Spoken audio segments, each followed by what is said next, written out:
ఏమైందా? రా. ఏమైంది?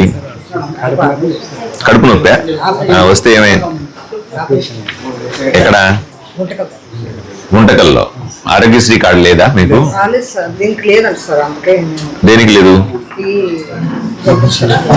ఏం జబ్బు నీకు?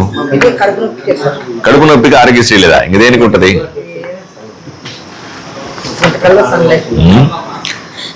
ఇదో సమస్య. పాపం పేదవాళ్ళు చూసారా, కడుపు నొప్పి వచ్చింది, హాస్పిటల్కి పోయినాడు, పోతే ఆరోగ్యశ్రీ లేదంటారు. ఎంత ఖర్చు అయింది?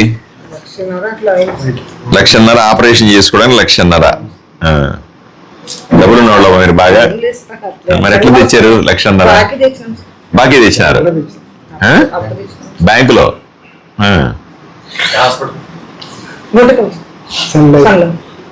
ఏం హాస్పిటల్? Sun life hospital. ఇప్పుడు ఇదొక సమస్య గురించి మనం అర్థం చేసుకోవాలి.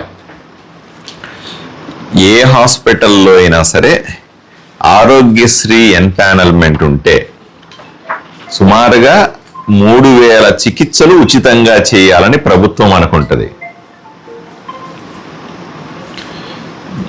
3,000 చికిత్సలు ఉచితంగా చేస్తుంది.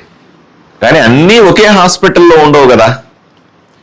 ఒక హాస్పిటల్లో ఒక 5 చికిత్సలకు ఉంటుంది, ఇంకొక హాస్పిటల్లో 5 చికిత్సలకు ఉంటుంది, ఇంకొక హాస్పిటల్లో 10 చికిత్సలకు ఉంటుంది. ఇక్కడ లేకపోతే కర్నూలులో ఉంటుంది, కర్నూలులో లేకపోతే హైదరాబాద్లో ఉంటుంది, విజయవాడలో ఉంటుంది. ఈ రకంగా ప్రజలకు అందుబాటులో చికిత్స చేయడానికి ప్రయత్నం చేయాలి. సాధారణమైన కడుపులో ఆపరేషన్ చేయాల్సి వస్తే 100కు 100% ఆరోగ్యశ్రీలో ఉంటుంది.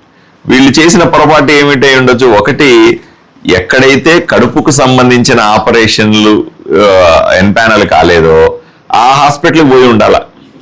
అక్కడికి పోయి ఉంటే మా దగ్గర లేదని చెప్పి ఉండాలా, లేదా ఇప్పుడు రాదు అని ఏదో కంగారు పెట్టి 1,50,000 తీసుకొని ఉండాలా. కడుపు నొప్పి ఎక్కువైంది, ఎమర్జెన్సీ అయినప్పటికీ కూడా ఆరోగ్యశ్రీ కార్డు పనిచేస్తుంది. ఆరోగ్యశ్రీ కార్డు లేదనుకో అప్పుడు కూడా పనిచేస్తుంది. అర్థమైందమ్మా? ప్రభుత్వం మీకు ఇప్పుడు 1,50,000 ఖర్చు అయింది, 32,000 వచ్చింది. ఏమొస్తుంది నీకు? అది ముఖ్యమంత్రి గారు సహాయ నిధి ఏర్పాటు చేశాడు కాబట్టి 32,000. లేకపోతే నువ్వు అప్పులు కట్టుకోవడానికి సరిపోయింది కదా నీకు.